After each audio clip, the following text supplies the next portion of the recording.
ตูเนาะทางบ่แก้วเพิ่นไปซื้อมาแล้วพี่น้องทุกฮอดแล้วทุก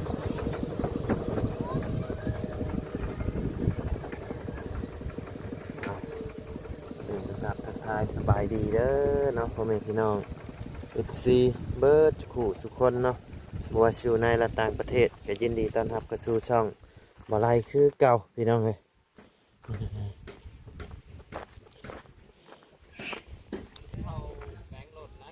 โอ้ยางรถหัวบ่ได้ยินเพิ่นโทรมาว่ายางรถหัว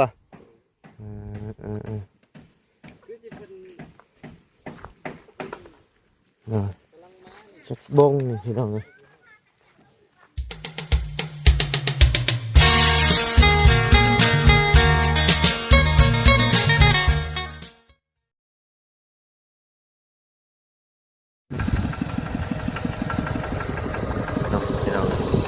โอ้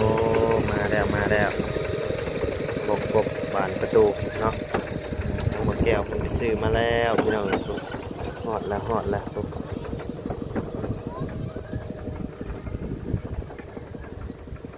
ครั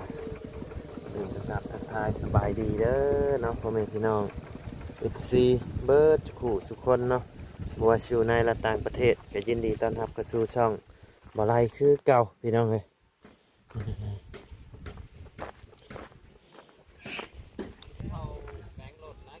โอ้ยางรถหัวบ่ได้ยินเพิ่นโทรมาว่ายางรถหัว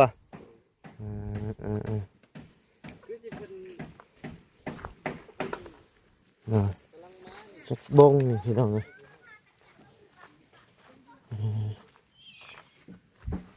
เอาบงใหญ่เพิ่นเอาแต่อันเดียวบ่นี่ฮะเอาข่อยคือบอกว่าเอาซองเพราะว่ามันกั้นห้องเนี่ยมันกั้นเป็นสองห้องมันก็ต้องมีสองอันทางช่างเพิ่นบอกว่าเอาอันเดียวทั้งสองคนเอ้าคือจะมาบอกว่าเอาซองเด้อวะจะได้ไปอีกรอบแล้วเพิ่นมันก็จะซ้ำกั้นในห้องเดียวแล้วเนาะเอาเดี๋ยวถ่าทั้งบ่แก้วเพิ่นมาก่อนพี่น้องเอ้ยจักหน่อยนึงเนาะนึ่งยังนี่นึ่งข้าวบ่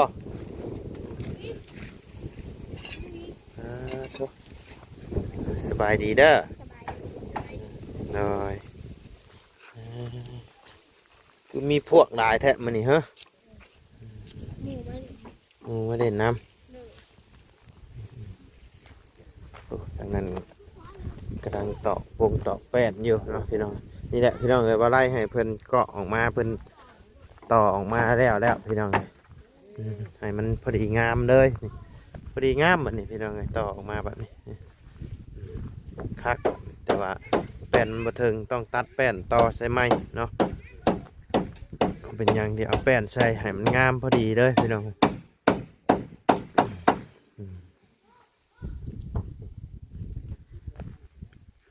เดี๋ยวถ่าทางหัวแก้วอย่างเพิ่นมาก่อนเนาะ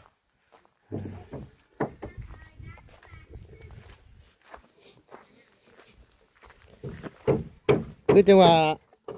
สั่งทั้งพอสร้างแล้วไว้แล้วว่ากั้นช่องห้องกั้นช่องห้องมันก็ต้องบานประตูนี่ช่องเนาะบานประตูใหญ่เราบัดเอามาแต่อันเดียวอันเดียวก็ใช้ทั้งเดียวได้ยาบ่แล้วก็ได้ใส่ไม้แล้วอ่ะเดี๋ยวมันไม่ได้มาเลยเนาะเอามาก็ไปเอาไม้ได้กันหรือว่างบเราเบิดบ่งบทางบ่แก้วเบิดก่อนบ่เดี๋ยวถ้ารอถามเราเบิ่งก่อนพี่น้องเพราะว่าทั้งบ่ไล่ได้แจ้งแล้วไปแล้วว่าให้เอาบงใหญ่น่ะ2บงน้อยก็2แต่ว่าตัวบงใหญ่น่ะบ่เฮาบ่ได้ให้เอาคู่เอาใบเดียวว่ะสิแม่นเราเข้าใจได้นี่บ่จักเขาไปบอกว่าบ่ต้องเอาวงคูเอาใบเดียวหั่นนะเข้าใจคนละอย่างตามเบิ่ง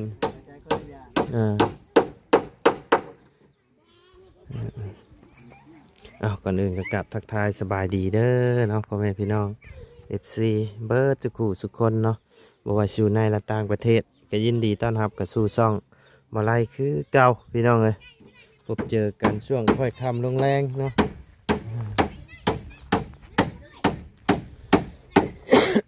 โอ้ยไอ้นี่กันเนาะไม่แล้วแต่ไม่ยังจะพาเนี่ยไม่จิกบ่นี่เอออยากโกรธเนาะอืม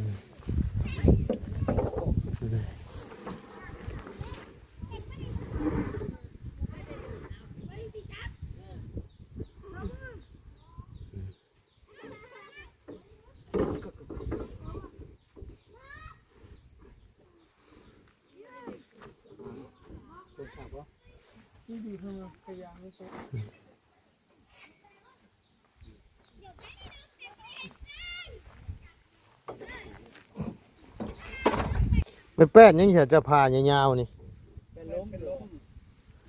บ่จะเอาไม้มาใช้พานี่ปอยาวดิเนาะได้ทั้งสองอันนี่บ่ ได้สองอันนี่ก็ไม่แบ่งเอาของเขาฮะ ยาวดิจักเม็ดนี่11บ่7 เม็ดบ่มันก็ยาวแท้ ไม่น้อยแน่มึงที่เนี้ย เอาคิดว่า10 ปลายเม็ดพุ่นเด้นี่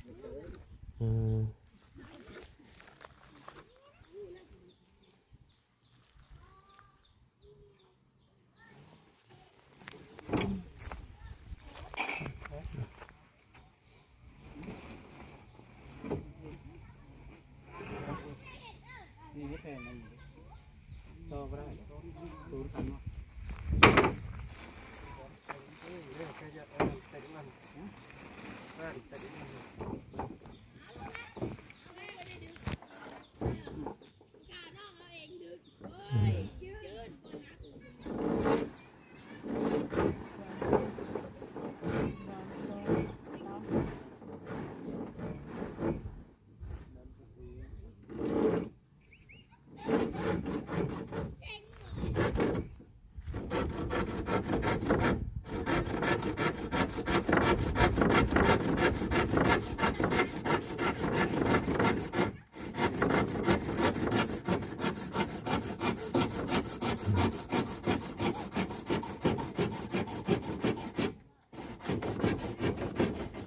หนึ่งได้แล้วครับ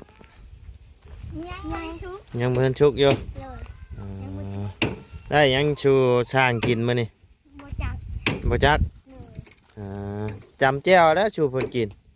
มันบ่มีเลยกินได้อยู่แต่ว่าเนาะอ่าแกงหน่อไม้โอ้ควันมาดิ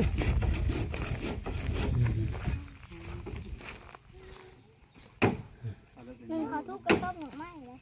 ต้มหน่อไม้ไม่ใช่ ไม่หาเลยนะหนึ่งเดี๋ยวกระปนกับ โอ้ จีปนกับลูกไปถก ไปหาอยู่ใช่ เอื้อง โอ้ ไปกับน้องเพชร โดยอืม เสียงรถดอกแก้วมาเลย รถไฟ ดอกแก้ว รถบ่แก้วบ่ เนี่ยเด็กเมลี อืม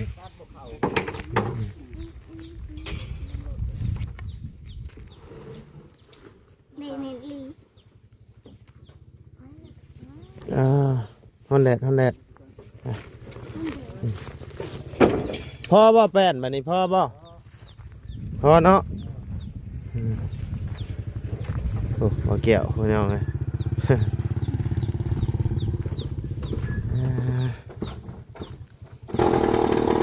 ใช่ชาตินี้อีกแล้ว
รียบร้อย เอาเก็บหูดังเลยสิลิ้นยังเต็ม อืม หูในหูฮะจนว่าทรงปี แกงก่อนเครื่อง เปื่อยบ่เนาะ เนาะไปเบิ่งดู เอาปะ เบิ่งเขาไป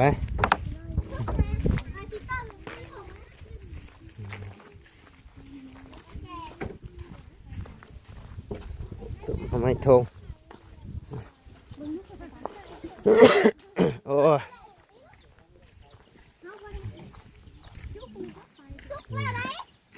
ชุกเลยบ่ เปื่อยแล้วเด็กเปื่อยแล้วเด็กสุกแล้ว มันหอมมันนี่เนาะ จังน้อยสุกแล้วสุกแล้วโอ้ใส่ก็หนึ่งบุ๊บโอ้ย เอา สบายดี โดยสบายดีเนาะพี่น้องเอ้ยเอามื้อนี้ก็ได้พ่อหน้าพ่อตากับทางเบาแก้วเนาะ โดย พอดีว่าทางข่อยนี่ให้ทางพอสร้างเพิ่นยับต่อเติมออกให้มันเป็นแมตหนึงหม่องบันไดนี่เนาะ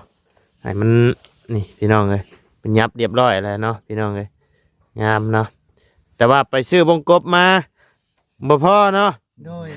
พอวงนึง บ่พอวงหนึง กลับบ้าน โดย ยืนมุกบทั้งเข่าหั่น โด แหละ ยเป็นวงยืนพี่น้องวงยืนกับประตูเนาะเพิ่นชื่อมาแต่วงเดียว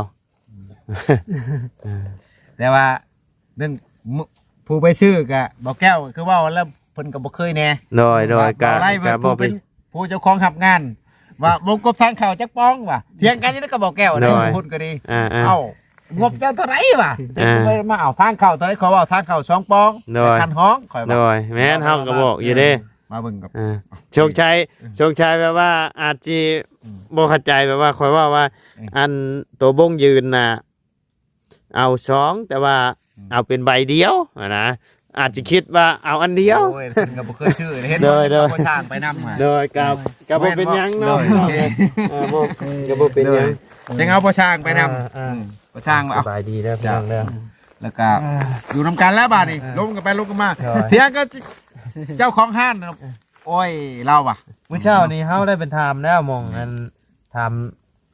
อันวงกบนี่แหละถามไว้แล้วหมองสิเจ้าไปชื่อนั่นแหละ โดย เอาเป็นถามไว้คร่าวๆแล้ว แม่น ที่แรกว่าคันทางบ่แก้วเรา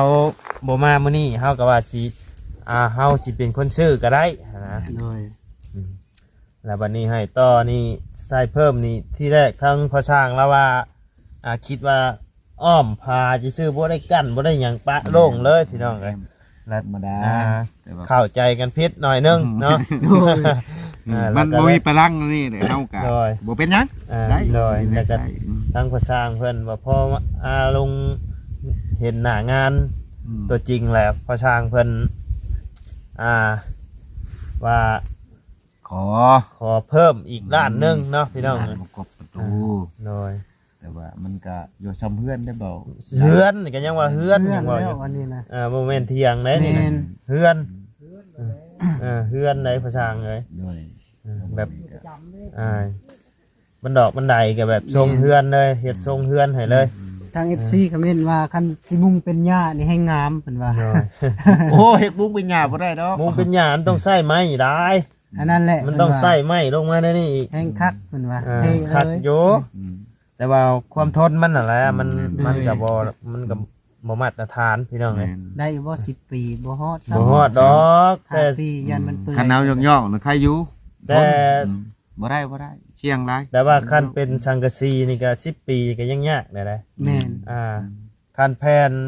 ลูซิ่งนี่โอเคอยู่ แม่น ก็บ่ฮอดเลย ได้ ค่อยเบิ่งนี่แพนโรซิ่งนี่จักแลแต่ละโรงงานค่อยไปเบิ่งที่ว่าค่อยเฮ็ดผ่านมาในใช้ค่อยมาอยู่ 4-5 ปีนี่แล้วเข้าขี้เมี่ยงมันก็มีเลยบ่ไรเลยลังเทื่อเอามานี่เฮาเฮ็ดว่าเฮาวางไว้บ่ทันได้มุ่งจะเกิดซ่าคือกันเพราะว่าเขาเคลือบสีเลย แม่นล่ะ โตหนาๆเนี่ยของแท้เนี่ยใครแน่ทั้งตะดีเนี่ยเอาโตเขาบ่ยอมหั่นโตขาวเลดขาวๆหั่นใครแน่บ่แม่นว่าเว้านั่นนี่นะเพราะว่าโตยอมเนี่ยมันเขาเดียวขี้เมี่ยงจะพวกเอาไปเบิ่งก็เห็นอยู่ เอา อืม ขอเพิ่มอีกล้านหนึงเนาะพ่อช่างเนาะ โดยขอนำนี่แหละ F2 FC นี่แหละเฮาเฮ็ดได้แล้วเฮา ก็เข้าใจทั้งพ่อช่างเพิ่นอยู่พี่น้องเลยก็ เราบ่ได้ถามรายละเอียดเพราะว่า คั มัน น บ่มีอันนั้น ซ้ำ พลังอืม พ่อช่างเราขอ ซ้ำนี่ทางเฮากับบ่แก้วก็ตกลงโอเคว่า โดย ก็ได้อยู่เนาะพี่น้องก็ ได้ ถือว่าโอเคอยู่เนาะพอไปพอมาอยู่ก็ปกติแล้วแหละพี่น้องเอ้ยมันก็หลังใหญ่อยู่เนาะ แม่น และมันต้องใส่อิหยังลูกใส่อิหยังใส่ ลูกติ่งบ่ ลูกติ่งอิหยังนำได้ภาษาเล แม่ ย น มันแหละ ลูกติ่งกับผ้าไม้นี่แหละใส่เว็บ เบิ่งก่อนลูกติ่งคันไม้วันคันไม้บ่พอก็อาจจะซื้อเป็นลูกติ่งมาใส่พนักเอาเลย พนักเนาะ ใส่ลูกติ่งเอาแล้วก็บันไดนี่ก็มีลูกติ่งใหญ่นำได้ โอ้ ซ้ำเฮือนไหนภาษาเลย เราก็เฮือนนั่นนี่นะ เฮือนนะ โดย แบบร้อยเลยนะ แม่น แน่นหนาเลยนะเฮ็ดให้เราแบบซ้ำอยู่เฮือนนั่นนะ โดยแต่ว่าอันนั้นเฮาอยากทามันสังกะสีกับผักกาดจาดนี่ว่าในใดนี่ สังกะสีก็พากระจาดบ่ โดย งบอยู่ทั้งบ่แซน บ่แซน โด เนาะ ยมื้ออื่นเพิ่นอาจจะมา โดย มีแล้วงบสังกะสี มีบ่ ก็พากระจาดโดยมีแล้ว แต่ว่าเฮาก็ตั้งมุกกบไว้กับตัวนี้เนาะเฮ็ดตัวนี้เก็บงาน มีแต่ว่าให้ทั้งผู้สร้างแล้วเฮ็ดทั้งรุมรอก่อน อืม รอทั้งบ่แซนเพิ่นมาแต่เหนือพี่น้อง บ่แซนคือเนื้อบ่ แม่นเพิ่นขึ้นเหนือไปแจกเครื่องกับพระอาจารย์ โอ้ ประมาณ2 มื้อเนาะมื้อ โดยประมาณคันบ่แม่นมื้ออื่นก็มื้อฮื้อนี่แหละเจ้าก็เฮ็ดทั้งรุมถะเนาะ โดย และอันบงยืนกับบานตัวที่เดือนน่ะเจ้าชายให้ไปชื่อมัน ก็บ่สิให้อีพ่อหรือไปซื้อ ใช่ให้ภาษาอังกฤ แม่ ษ นแล้วก็ไปนำ เฮ็ดได้สิแบกบ่บ่ช่างมากแบกเอาขี่รถจักรแบกเอาเท่า บ่ นั้นแหละ ให้พ่อได้เล่าขอรถอันน่ะพี่น้องเอาก็ได้ มีแต่ถ่ายรูปตัวนี้แล้ว บ่มีแต่ว่าให้ทั้งอ้ายแล้วไปก็ได้ โดย ว่าหัวจัก ให้ทั้งอ้ายแล้วไปชื่อก็ได้รู้จักจะดอก แต่ว่าชื่อ เดี๋ยว วันพกวันผัก เดี๋ยว จุดรายการให้เลยให้ อ่า ตามรายการนั้น หน่อย นะเพราะ ตาม จะ รายการ เห็นเวียกไปนำเนี่ยเพราะว่าสิใช้ไม่เช่นที่ตั้งมงกบไปนะ หน่อย มืออื่นนะพอเป็นไปได้ก็เขาก็มงกบก็พอแทกแล้วก็บางเทื่อก็สิเข้าไปกบอยู่พุ่นแล้ว ย่านว่ามันซ่าเด็ก อืม มัน เลย บางเทื่อก็เลิกการก็ผมบ่ายโมงจึงเล่นมา ปกติ เพิ่นก็ยัดอันนะ เลยเลย ตังค์นั่น เขา เด้ ก็คือเว้าแล้วอยู่ แต่ว่าไม่นี่จักสิพ่อหรือบ่ไม่นี่กันเนาะ ไม่ยังไม่ ไม่นี่นะ ไม่เช่นนี้ ไม่เช่น โอ้ยโอเคบ่พอไม่เช่น แบนเช่นนี่แหละ ลงมาทุนก็ซอยเอามันก็ได้อยู่ไม่เช่นใช้ห้องก็ไม่ใช่อันตัวนี้ก็ตีผู้นักใส่เลยก็ พากระจาดที่ใส่ที่เนี่ย เอาพระกระจาดก็ไล่แล้วนี่ทั้งนี้ก็50นี่ทั้งสูงก็2 เมตร30 2 เมตรเช้านะพระกระจาดเนาะคือตัวนี้ก็เฮาก็ใส่เบิ่งเฮาใส่แผ่นหนึงแล้วตัวนั้นเขาใส่2แผ่นเมื่อพุ่นมันก็กินก่อน เลย บวกคูณหารเบิ่งหั่นแหละมันคือเป็นพระกระจาด เลย ยากเลยตรงไม้หมอกพากระจาดนี่แหละนี่เลยเป็นจะได้ตีใส่หรือเห็ดแบบใดทำไปดิวโอ้เป็นคนช่วยตัวนี้ได้เยอะ มีที่ไหม เดี๋ยวเฮาเบิ่งกันเฮาเบิ่งมันมีไม้เขา ไม่ช่องชี มัด นะ ขาย ไม่มัดเหรอนะ ไม่มัดเขามัด เอาไม่ในตัวเนื้ออ่อนค อ่า รับ อ่า ไม่อัดแต่ว่า บ่ไม่ มัน ช่องชีเหรอนะ ไม่ เราแก้วเหรอนะนี่สมมุติว่าซ้ำมันอันนี้นี่ไม่ชนิดเขาช่อย บ้องจะไปมันมีเห็นบ่เขามัดไว้เป็นมัด แต่เอาไม่เนื้ออ่อนเอาตอกสบายดิ แม่น ตะปูพวกเขาตอกจิกเข้าไป เดี๋ยวเฮาจะ มันก็ เบิ่ง สิ ก่อน งาม เบิ่งก่อน เลย พี่น้องเอ้ยเดี๋ยวจังว่ากันเอาแก้วสิออกเมื่อเลยบ่นี่ แม่นแล้วเจะนอนก็สิออกเมื่อแล้ว อืม เจ้าได้ซะ ก็สิออกคือกันนั่นแหละ กันออกเมื่อพร้อมกัน อย่าว่าเมื่อทั้งนี้ให้มันเจ้าของเงินไปชงย่านไปชั้งนึงนั่นทางนั่นเห็นจักเทื่อบ่เพิ่นว่าบ่ย่านนั่นก็บ่ไรบ่ย่านผีบ่ก้อยบ่ พี่ใช่ จักแหลเพิ่นว่าย่านบ่ได้ว่า เดภาษา เอ้ยลูกควายมันแห้งคักแล้วเพิ่นแห้งสิเอามวยน้ำเจ้าย่านผีบ่ได้ไปทางใดอีกบ่ได้ไปการเขียดบ่ได้กินย้อน บ่ผู้เสียนี่ก็คนฮู้จักเด้ อ๋อ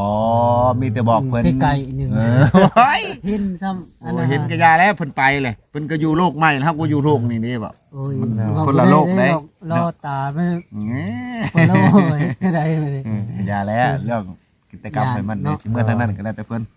เจ้าเมื่อทางใดจะเมื่อทางนี้ เมื่อพี่กันนั่นแหละ เจ้าได้สาสิเมื่ เมื่อพี่แล้วข่อย เมื่อพี่ เมื่อทางนี้ออกมันออกไปใช้บัด โอ้ยก็ลงไปกับผู้นี้บน เด้ เพื่อนบนบาลี่ให้ไปเห็นของน้ำคัน อ จะได้ทอดแต่ลงห้วยง่ายลัดไว้เด้ ใกล้ มา ใกล้ว่าไปทาง ใกล้ นี้ อยู่แต่ว่าใช่น้อยๆอันนี้น้อยอยู่ อ๋อเดี๋ยว